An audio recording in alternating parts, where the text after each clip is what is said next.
104.7 The Cave. KKLH, Marshfield, Springfield. A proud member of the Kansas City Chiefs radio network. Touchdown, Kansas City! Now, it's time for Ned Talk. Yep, that is what it says on my schedule. Time for Ned Talk. That means we get together and talk a little bit about sports for the next hour. I'm Joe Westen, joined by Ned Reynolds. I'm sorry, Ned. It turns out we've been mispronouncing your name this whole time. It's Reynolds. Reynolds. Hey, don't fall for that Kelsey stuff. The name is Kelsey, K-E-L-C-E. He's playing with the press is what he's doing, just creating some kind of story. And mine is Reynolds. Okay, all right. John Olivier is with us. How are you, John? I'm good. I prefer Olivier. Olivier, Yes, okay. yes. And Josh Robers. That's right. Josh Very Robers? French. Very Robert. French. Well, is it Kels or Kelsey? It's or Kelsey. Are you sure about that? Well, his mother says it is, so you pretty much have to think that his mother and his brother, who plays for the Philadelphia Eagles, and everybody knows Philadelphia Eagles represent truth, justice, and the American way. This is true. You know, our buddy Jake Gullett, and that is how he pronounces his name, is actually related to Don Gullett, and they just prefer the pronunciation Gullett here. So, you know, it's whatever floats your boat. I always like it when people change their names midstream. Susan Sarandon, Susan Sarandon, whatever it is now these days. I don't know. Anyway, we're here to talk about sports, not name pronunciation. I want to start out the show by bringing to everybody's attention that Thursday night is our evening with Mitch Holtis. It's the Chiefs happy hour that happens at the Riff at the corner of Sunset and Kansas Expressway. It's part of the Classic Rock Coffee Complex. Tickets are available online at 1047thecave.com or through your Cave app. And Ned, just tell us how this is going to go. This is always a lot of fun because Mitch is just a fountain of information. Art Haynes and I do the interview with him, and we exchange back and forth the key questions of which he does not know. He has no idea what we're going to ask. And his review and preview of the Chiefs is really top-notch because, this is it. This is it for him. This is his chief vocation. He has the TV show, The Minute with Mitch, and all sorts of little adjunct shows that go along with that, as well as being a top play-by-play announcer. But his knowledge, his inner knowledge of the team and what, in his opinion, and he's voiced this many times, in his opinion, what they need to do has always been right on. This has been going on now. I believe this is year number 4, if I'm not mistaken, for it. And it's really a great evening, and it's one that's hugely worthwhile. You'll have a good time being there. Ned and Art Haynes, both fantastic additions to talking to Mitch Holtis. John, you've been before. What do you like about it? It's fascinating. I mean, Mitch has, as Ned said, just such a deep knowledge of the team and all of the personnel from Patrick Mahomes down to the third string cornerback. And, you know, he brings along some video and audio footage usually, tells a lot of stories that I don't think you'd get elsewhere. It's a really unique experience to hear everything he can tell you about the Chiefs. Intimate would be the word that I would use to describe it, even though there's, 100 or more people there at the event. Food's going to be provided as part of your ticket from Civil Kitchen, which that's for me. That's worth the admission alone. Absolutely. Get some food from Civil Kitchen. Josh Roberts, you've been to a couple of these. Yeah. You know what? It is, like you guys are saying, it blows my mind the encyclopedic knowledge that Mitch Holtis has of the Chiefs. I mean, it's so the depth of the knowledge is so impressive to me. And it's just a great event because it's a nod to all the Chiefs fans around here. They can come and hang out, talk to this guy, like you said, in an intimate setting, and you get such an insight of what's going to happen and what has happened and all these cool stories. Yeah, it's definitely worth it. It's a good time. Tickets are on sale right now through our Cave app, or you can get them at 1047thecave.com. Please don't miss out. This is a lot of fun. I was not a believer myself until I went to my first one of these, and then I was like, wow. This is great. I had a really good time. Really You have to enjoyed it. understand there is nothing formal about this. Very not at informal. all. He'll take questions from the audience, and frequently there are questions. I love it, though, at the very end. When everything is concluding and we've said so long to everybody and all that, he gets all those people up there at the base of the stage and leads them in that touchdown catch. Kansas City, It's yep. very funny. It really is. Let's continue talking about the Chiefs. This is, as we approach, we're 1 month away from the training camp starts this next week for a few teams. I believe it's the Steelers and the Cowboys start on Wednesday because they have the Hall of Fame game. The rest of the league will start up slightly after that. We're about a month out from actual football. We will have a preseason this year, too. It starts with the Hall of Fame game. That's exactly right, in Canton, Ohio. And then the teams, I think the Chiefs' first preseason game is the 14th, if I'm not mistaken. August 14th, that's a Saturday at the 49ers. I think that it's 2-1, if I'm not mistaken, too. 2 road games and the 1 home game. Correct. They have Arizona the following Friday at Arizona, and then they wrap up the following on the 27th, taking on the Minnesota Vikings at home. So you have it's 3 preseason games this year, which in my opinion is one too many. I think they'll have think so, 2, too. Yeah. but and eventually it may come to that. But the preseason games, of course, are right here, preceded by us. That will be our weekly show. We'll go from our Sunday niche that we have now to right before the Chiefs games, many of which will be on Sunday, of course, and about 2 hours before kickoff because Art will come on with his pregame show. But these are always good little kickoffs that, and we can offer our local opinion on what's going on and various other subjects.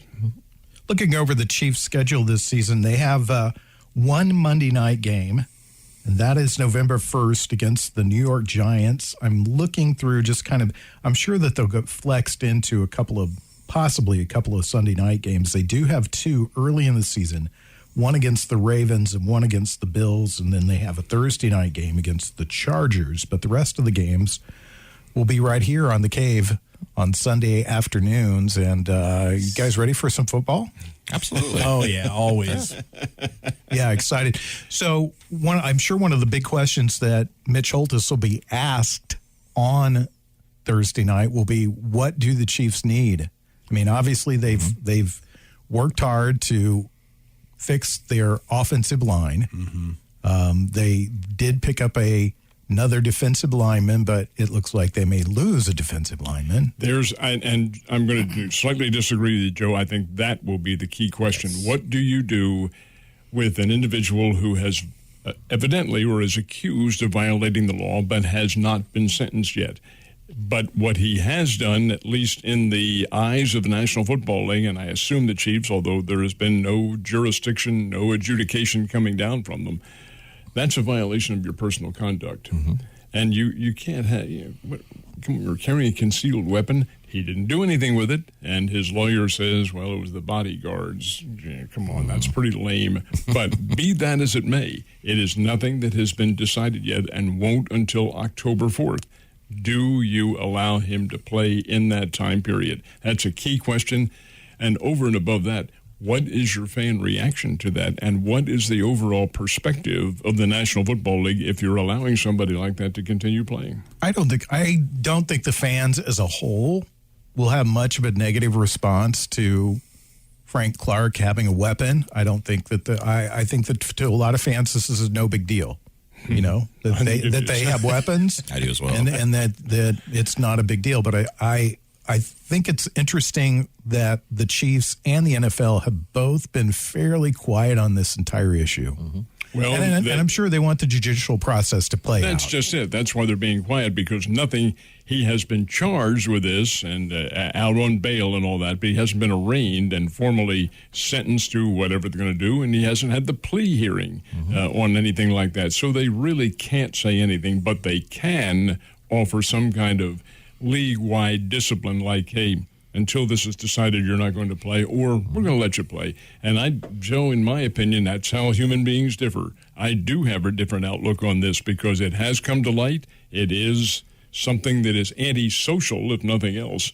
And what kind of a perspective do you have on allowing something like that to happen? I agree with you. I do. I'm just saying, I think as the fan base as a whole, the NFL fan base, I think they're mostly going to look at it and go, what's the big deal? The guy has a gun. I have a gun. You know, sometimes I have my gun in my car. I'm going hunting or whatever. With an Uzi submachine gun? Well, yeah. They're in the difference line. I'm playing devil's advocate here on this particular issue because I don't think there's any need for him to be carrying a submachine gun around in his car. No. I mean, I don't get it, and I think it was a bonehead move on his part. We've talked about that a couple of weeks ago. Bonehead move.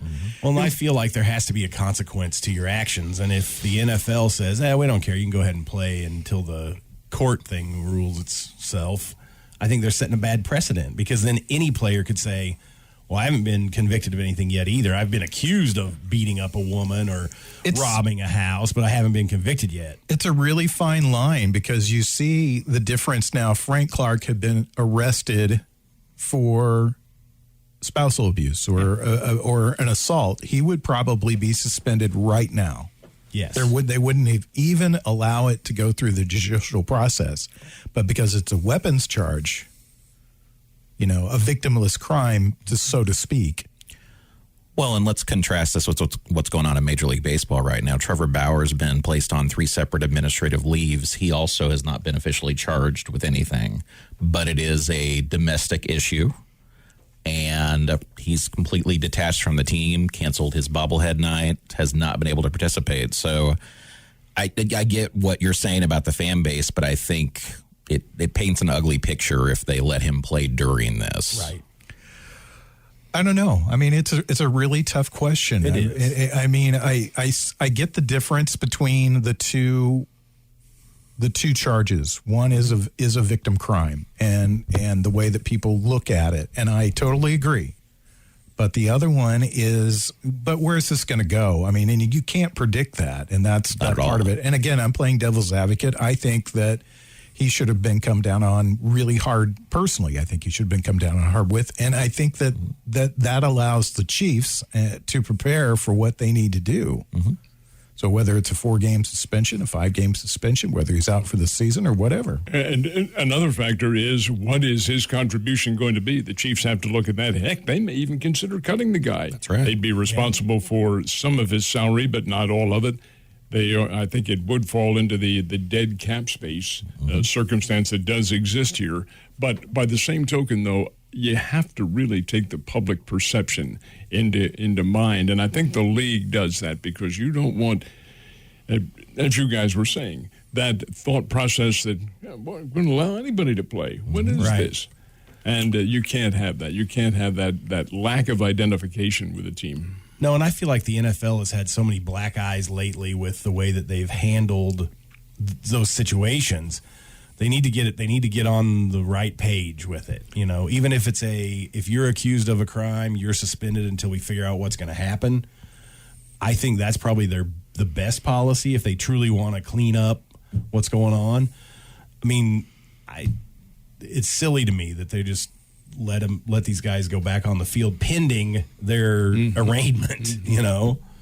And it is such a tough thing, and it's a tough place for the NFL to be in, a tough place for the Chiefs to be in. And ultimately, I think that, of course, all this lands right on Frank Clark's shoulders because he had been arrested previously for this before. Now, bring me up to date on what's going on because there's the previous case that did he go to court this last week for that? No, it's the previous case that he's in court now. The one in late June, that hasn't even been decided yet. That will be because that's the one where he had the Uzi submachine gun. But even before then, University of Michigan kicked him out for a domestic violence situation. Hey, the guy's got some problems, and it does need to be addressed by key individuals, professional individuals, as to how you heal an individual like this. But allowing him to continue, I can't justify it. But maybe they can. You're listening to Ned Talk on 104.7 The Cave, your local live sports talk show. So play Mitch Holtis for me for just a minute. Let's say everything goes status quo. Frank Clark is in uniform, plays on day one. What do the Chiefs need? What do you think Mitch is going to say? He'll talk about the offensive line and how much they have improved. He'll also talk about the experience that Patrick Mahomes has gained, and I don't mean this to be negative, but the experience in the Super Bowl of running 400 yards backwards. Oh my gosh, yes. And it's an experience that does figure into his overall professional caliber as a player. And I think Mitch will find that the positive results from that. What did they learn? What can they do? It's a team that's already won the Super Bowl once behind Mahomes, and they'll be favored to do it again this year. He'll have to talk about how they can be consistent year in and year out and game in and game out, because it's the NFL, and your rate of attrition from injuries is going to be there. It is a significant factor. That does happen. Are the Chiefs deep enough? Have they drafted for depth? Have they gone to the free agent market and gotten the depth that they need? These are all key questions that he will answer. John, what do you think? Do you think that Patrick Mahomes will be a better quarterback this year, having been knocked on his ass last year? I absolutely do. I think just from his upbringing with his father, Pat Mahomes, as a pitcher, he was a bulldog, and he had some rough years. He was originally a starter, came on like a, freight train, and then got knocked around to the tune of, over 5 ERA a couple of years, reinvented himself as one of those absolutely premier middle relievers for almost a decade. That upbringing and the mindset I've seen from Patrick Mahomes, he'll learn from this experience. He's learned from every other, bump in the road that's been thrown to him so far in his career, and I think he'll learn from this and grow from it. Josh, I know your solution to the Chiefs' problems is draft more Alabama players, but what do you think? True. What do you think where the Chiefs they need help out this year? Well, obviously the big question is going to be the moves that they made for their offensive line. Is that going to work? Is that all going to gel? I mean, when they rebuilt their offensive line last time, it was pretty rough for the first half of that season or more. So I think that's going to be a factor. The defensive line is going to be a factor. And then I'm kind of curious. I've never been a big fan of running back by committee. I know that it's kind of become the norm in the NFL just because of that rate of attrition that you guys are talking about. But I'd like to see them have one standout running back, because if they can effectively run the ball more, that takes more pressure off of Pat Mahomes, and then he can make those spectacular throws and runs that he's been doing. Talking about that, can you think of a team that you've seen in the past few years that's been really good for a long period of time that's had running back by committee? I mean, I guess the Patriots. Yeah. They really haven't had a solid, strong running back. Their game, though, their attack, they had a good running game, but it wasn't their primary factor in the offense. With the Chiefs, it really is neither. Mahomes and his receiving core is the primary factor, so they may be able to make that work with the limited number of running backs. I think the unavailability, because he's retired, of their big blocking fullback Sherman, that's going to the sausage. That's going to make a difference, because you do not have somebody reliable like that. Okay, real quickly, before we go into the commercial break, your thoughts. Let's just go around really quick. Tom Brady, torn MCL all last season. That's the report that we've got. What status does that elevate him to? Because most guys can't play. Well, in my opinion, he doesn't need the status elevated. He's already at the top of the list. As far as I'm concerned, the guy has achieved over and over and over again. He has won. He's been with good teams, but he has made them good teams. And who's ever even heard of the Tampa Bay Buccaneers until he came along? And what do? Win the Super Bowl. He's already at the top of the list. John Gruden's heard of him. That's right. What do you think, John?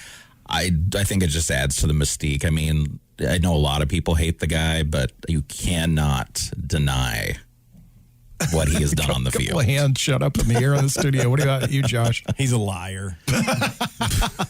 He was a deflated MCL. He didn't play a whole season with a torn MCL. Yeah, well, just more to go into the Brady myth. We'll be back in a moment to talk about baseball. It's Ned Talk on 104.7 The Cave. Back to Ned Talk on 104.7 The Cave, a proud member of the Kansas City Chiefs radio network. We're watching the Open, as it's now called, formerly the British Open. Beautiful scenery. And it looks like Morikawa, is that how you say his name? Looks like he's in front right now. Jordan Spieth coming from behind. Really good golf to watch right now. Always a great event to watch the major tournaments in golf, because you get to see some things you don't normally get to see, and to see the way they play in Great Britain, always a thrill. And this is, incidentally, the last of the majors on this year. This completes the Grand Slam. There are no more after this, but this is also a Ryder Cup year. And many of these players will be coming over to this country. It's where the Ryder Cup is being played at Whistling Straits up in Wisconsin, which is, interestingly enough, a links course. It's very much like these British courses. Therefore, the European team, which has won the Ryder Cup here over the past number of years, will be the favorite probably going into it, even though it's in this country in Wisconsin. Let's spend a little time talking about the national pastime, baseball. And what's going on? Let's start with the All-Star game. I'm going to admit this. I did not watch a second of the All-Star game. I did not even watch highlights of it. I'm just, it wasn't that I didn't want to. It was just, honestly, I forgot that it was on.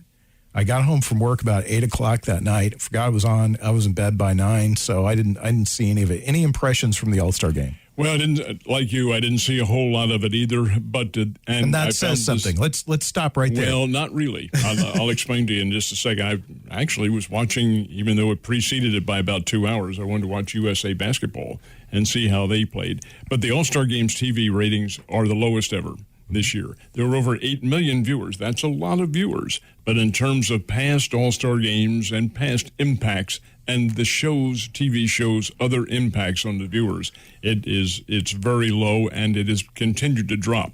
What does that say? I don't really think it means a whole lot, because there's so many options that people have to watch on television. As far as the game is concerned, well, American League won its 8th in a row. Does it represent a difference in the strength of the leagues? No, because you can't base it on one game in which you have stars who are all encompassing of a league against another group. It's not a cohesive team effort, and you're substituting players in and among. What you can determine is interleague play, although not all teams are equal. And, for instance, the Cardinals this year are playing the Indians and the Twins and the White Sox and the Kansas City Royals. Do they have the toughest of the other league to play? That, again, there are all manners of figures that can go into this thing. Is there a difference in the two leagues? I think there is, yes. I think the American League probably has a little bit better overall strength, but it isn't based on the All-Star game or anything else. What do you think, John? You know, I watched both the Home Run Derby and most of the All-Star game, and here's what I will say. I know the ratings were down, but I think it was last week or the week before I was talking about the NBA Finals and what great shape the NBA is in for the next decade.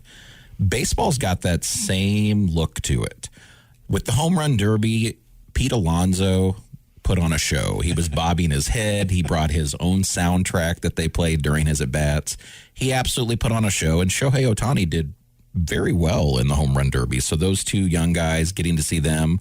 What I loved about the game itself is they mic'd up players and had them talk to the announcers during the game. I liked it because it was a lot of fun hearing Freddie Freeman joke around and hearing Fernando Tatis. One of the things I found humorous is I think a lot of people take shots at Joe Buck, and that's deservedly so a lot of times. He and his broadcast partner, Freddie Freeman, innocently asked them, well, are you ready to take on whoever's coming up in the next inning because they took Ohtani out? And he goes, who is it, guys? Give me a little help here. Got the wrong guy. So they looked in the bullpen. They said, well, you're going to be facing Kyle Gibson of the Rangers. He goes, okay, from the Texas Rangers. All right, I'll get ready for that. Well, they looked in the wrong spot because Lance Lynn was warming up. So he comes up to the plate and oddly stops talking to them as soon as he gets up to the plate against Lance Lynn. But did you hear Buck, in all fairness, did say, hey, our most humble of apologies here. We made a mistake. Yeah. Yeah. You like it. I don't like stuff like that. I don't like the kitschiness of that sort of thing. I want to see a good game. I want to see the best of the best play each other. Though it's a moment that I think stands in infamy in baseball, Pete Rose taking out Ray Fosse and basically ending his career. I want to see a hard-fought game where it looks like the two leagues don't really like each other. And now it seems a little too chummy for me. It does. I don't mind it, though, because I just think that's the way these all-star games have gone in all the leagues. It appeals to a younger audience. You know, one of the things you saw, Vladimir Guerrero hit a titanic home run. He's obviously going to be a superstar. He and Fernando Tatis, of course, both younger children of great, you know, Major League Baseball players, have grown up together.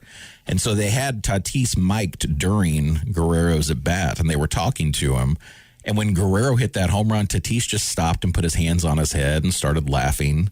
I mean, I think that opens the fans up to a side of the players they wouldn't get to see normally. So I actually am a fan of these events. I think it draws those younger viewers in.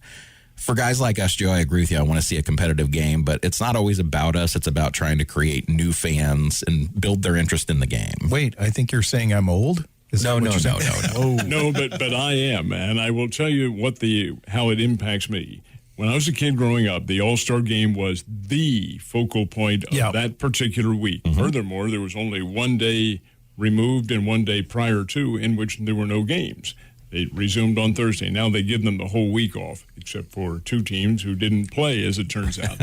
But the fact is that it was a focal point because there was a rivalry between the two leagues. Which is better? Are you a National League fan or American League fan? That doesn't exist now to such an extent because we do have interleague play and because there are so many more teams than there used to be. So the All-Star Game has diminished in its competitive aspect of things. Is making the World Series home field advantage the answer? Hell no. No. In no way, shape, or form. That's totally wrong. You don't want it to be. It's an exhibition. That's what it's about. Well, let's stop for a second and have a little conversation about this because I have been a fan of some of the new ideas that have been put into baseball. I know that you're not. I actually like the runner at second base in extra innings because I think it automatically puts the drama right in at the very beginning of the inning. And as a fan of baseball,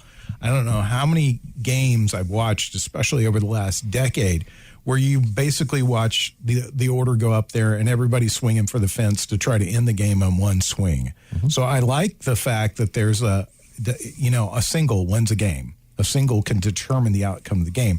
Not a fan of the 7-inning doubleheaders, but is baseball trying a little too hard? Well, I think you're going to find that both those rules are dropped. Yes. I did know that. Mr. Manfred has said, and I think he may, to his credit, because I don't think the guy's a very good commissioner personally, but to his credit, he has admitted that maybe fan pressure has come back and had some effect. Mm-hmm. I don't like. And the reason I don't like the guy on second base to start the extra innings is it's gimmicking up the game. Mm-hmm. Let the game go on in the flow that it has. That way you'll decide the true winner. Yeah, it may be long, but that's all part of baseball. Those things do happen. And you have the option to leave. My point is the flow gets disrupted anyway just because of the fact that it almost becomes sudden death with the home team. And so to me, an extra inning game is one of the most boring things in all of sports because the hitters are all trying to end it with one swing. They're all trying to jack one out in the game over. So you see a lot of bad swings. They're tired. They want to go home. They don't like extra inning baseball games. And I don't know that the fans are that huge a fan of watching 15 to 18 inning baseball games. I have to disagree with you a little bit on that. And I will say, I'm glad you brought up Rob Manfred's comments because this is one of the few times I can actually agree with what he's saying. He does want to abolish those two things. The problem with the runner on second for me is from a pitcher's mindset, you can lose a game without a runner that you actually put on base being on base. And to me, that's just not right. I will say he's also mentioned he's looking at either greatly reducing or banning shifts next year. Yeah.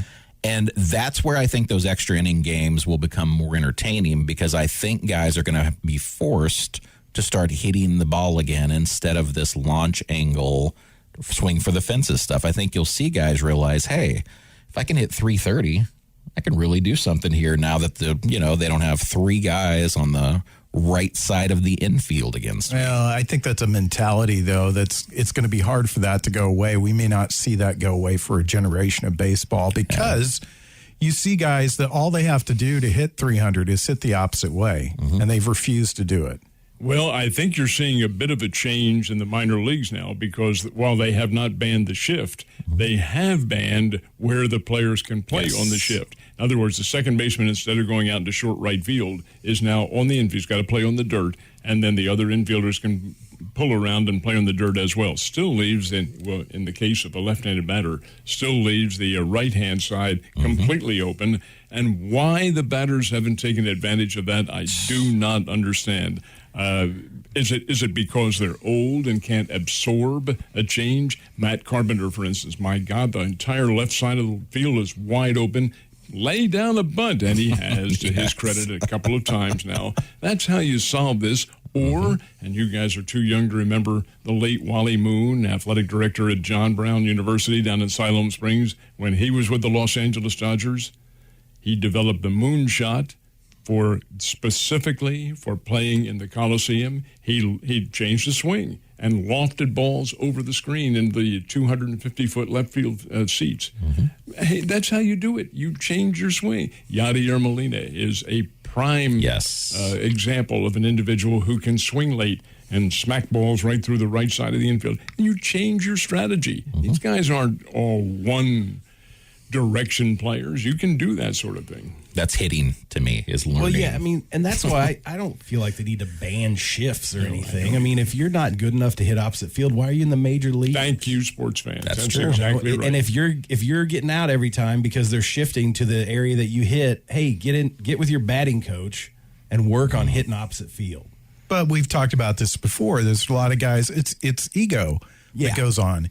And every sport has this to some degree or another. I mean, you don't see a lot of fundamentals in most sports anymore. Tackling in the NFL is atrocious. It's horrible. Because they're trying to knock the ball out instead. It's a lot of pushing. It's a lot of shoving. I mean, it's not tackling. It's not what we as kids were taught to do. They're trying to create exciting plays by stripping the ball instead of taking the player down. I mean, that every coach I ever had is rolling in their grave because of that. Well, the expression is, hey, when you run into that guy and your defender, wrap him up. Wrap him up. And everybody says it. And that's how you do it. You wrap him up and take him down. We were told, put your face mask in their chest and wrap them up. Exactly. Exactly. Exactly. But, that's just the way things are anymore. And we're a bunch of old guys talking about sports. That's the way that works around here. We'll be back and we'll have our roundtable discussions coming up in just a second.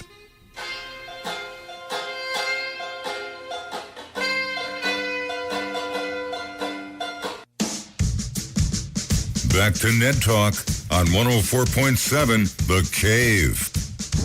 A proud member of the Kansas City Chiefs Radio Network.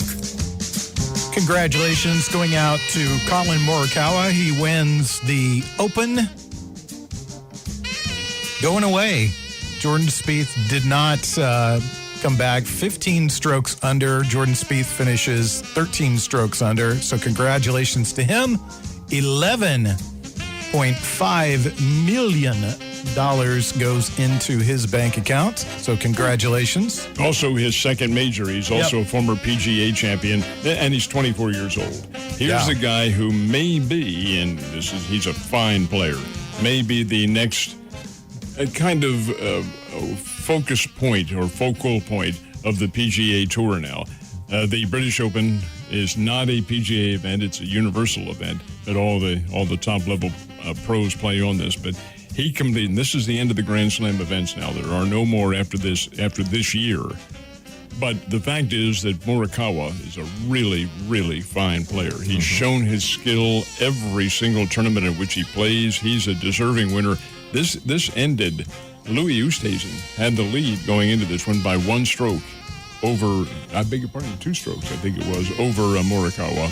And it ended on about the 5th or 6th hole because Oosthuizen bogeyed and this guy birdied. There's the 2-stroke difference. It made it up. And, this guy holds his poise, 24 years old and playing in one of the majors, a universal major, and wins the event. He's a fine player, fine player. Let's start our roundtable discussion, and it is about basketball. We have so far had a very good NBA Finals, 3-2 Bucks. They took the lead last night. Great game. And it looked like Phoenix was going to walk away with this one, and the Bucks said not too quickly. So we at least have a game 6. That's pretty exciting. But on the other hand, let's talk about USA basketball, because there appears to be trouble on both the men's and women's sides. And in both cases, it's because the teams have not played together. They're obviously great athletes, probably the best in the world, but they are not cohesive in either case. Yeah, the USA team, they had a great exhibition game. Their first one was against the WNBA All-Stars, which is mostly the Olympic team. But they're the Olympic team playing among themselves against the rest of the WNBA All-Stars, and the WNBA won it. The All-Stars won by, I think, 6 or 8 points, somewhere around there. Then the Olympians come back, and they play Australia, and the Australians beat them.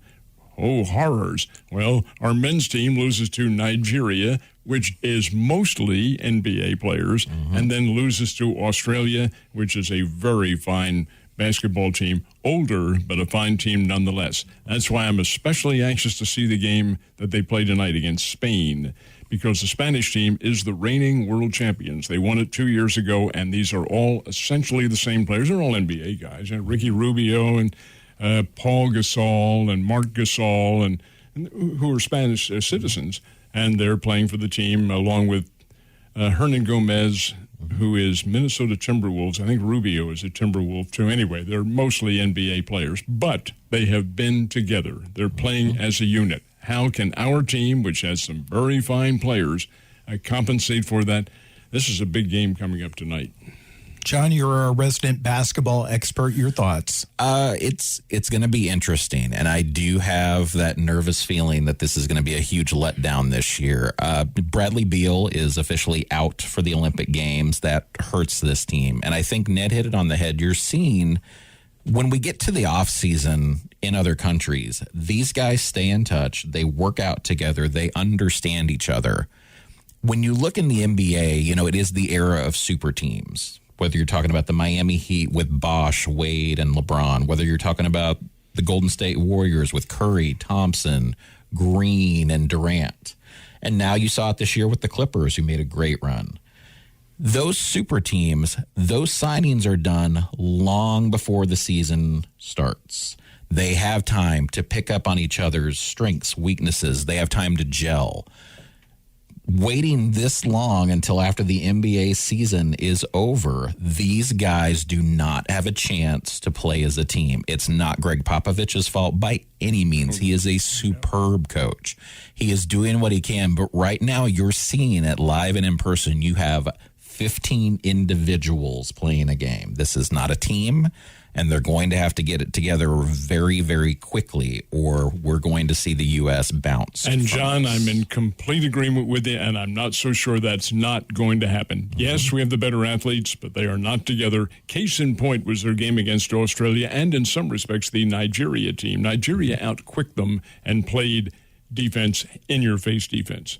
The Australian team backpicked the USA to death. They were players, uncontested layups, because they were pick and rolled, backpicked, screened, and our guys are saying, we should be doing that. Come on, that's what it's about, people. Let's stop for a second here, and I'll bring Josh in on the conversation too. These are professional athletes. Yeah, they should be able to go into it and play. I feel like, it's almost this anointment for the USA team. Fortunately, we're no longer calling them the dream team, because at this point it'd be a nightmare. But, what do you think, Josh? Well, here's my opinion on it. I agree that the problem is the NBA and most of the American basketball players in the NBA are individuals. They don't. There's less team basketball in the NBA than ever before. It's more an individual showcase of talent. One guy may score 41 game, another guy may score 35 the next game, but from what I see, there's very little team basketball the way that it needs to be for international play, because of what Ned touched upon. These other countries, these guys play together constantly. If they're not in a tournament, they're practicing for the next tournament. And so what that's turned into, as the talent level has risen in these other countries, is they can beat us. We're not the best at basketball in the world anymore because we don't play basketball the way that the rest of the world does. The long range shooting among the international teams is really superb. But over and above that, when you have a team that has been together, you learn how to help on defense. You learn how to pick for somebody else. And it isn't a matter of these guys not being able to do it. They don't know which ones to do it. They don't know who to rely on help. You only gain that from having been together for time and time. And by time, I'm talking about several months of working out as a team. You see that in college basketball. That's why the really good college basketball teams rise to the top, because they are playing together as a team. Our bunch has not yet. The game against Argentina, they won 108-80. And they did that because, number one, they were putting the ball in the basket. Now, I don't say that to be facetious, but there's so much emphasis put on defense. Hey, forget it. You got to put the ball through the cylinder, too. Defense is very important. It is. But the fact of the matter remains, you've got to be able to score, and you score with set plays, with guys screening for you, and picking and getting layups at the basket. So, I mean, do you think this spells trouble for USA basketball, though? You mean in general? In the long term, yes. No, because I think somewhere along the line, our people who run the organization, Colangelo, although he's out, after this year, he is relinquishing the duties. And they know, they understand what is needed. It's a matter of changing the mindset and bringing these guys together while they have the opportunity. For instance, our team, our USA Olympic team, started training on July the 8th. And where are we today? July the 18th. 10 days they've been together? Come on, you can't have a team doing that. I don't care how many times you drill or how many games you play. All right. Well, I don't think we've solved that problem, but we've got some nice opinions on it. We'll come back in a minute and wrap up Ned Talk.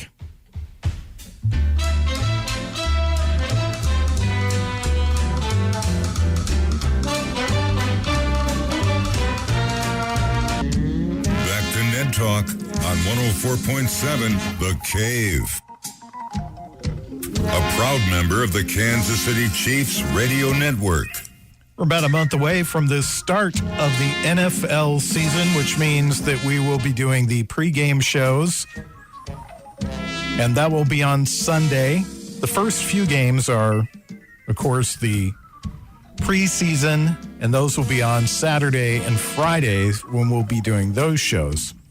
So, there you know. There you have all the information you need, except for what we're going to watch on the television this afternoon. Right now, we're watching the basketball tournament. We're trying to figure out what it is. John's our basketball expert, and even he's stumped by this. He's like, what the hell is this? Apparently, it's a winner-take-all $1 million basketball tournament, and it's made up of former players from different colleges. So kind of interesting. It was between that and the cornhole tournament. We decided on this. So, Ned, what are you going to go home and watch today? Nothing in the afternoon, but I will watch, because I'm mowing today, a little bit of the USA and Spain tonight. I want to see how that works out and whether or not the USA has achieved a level of unified play, which they really do need. Of course, three of their top players on the USA team are not with them because of the Milwaukee-Phoenix series. So when they join the team, which hopefully will be when they take off for Japan, it might be a different story, but we'll just have to wait and see. What about you, John? What are you watching? I think I'm going to spend most of my afternoon trying to figure out what this tournament is. Not enough research on that particular event. So what do you think, Josh, what's on your television screen this afternoon? This afternoon, probably nothing unless I watch some Penny Dreadful. But I think I'm going to tune into that basketball game tonight, too, just so I can see the train wreck of USA basketball. Well, this will be a good test for them, too, Josh, because they are playing Spain, and Spain is good. World champions. Mm-hmm. It's an older team, but by the same token, though, they're still very skilled, and they play together as a team. Starts at 6 o'clock, I think, tonight. Okay. I'm disappointed with all of you.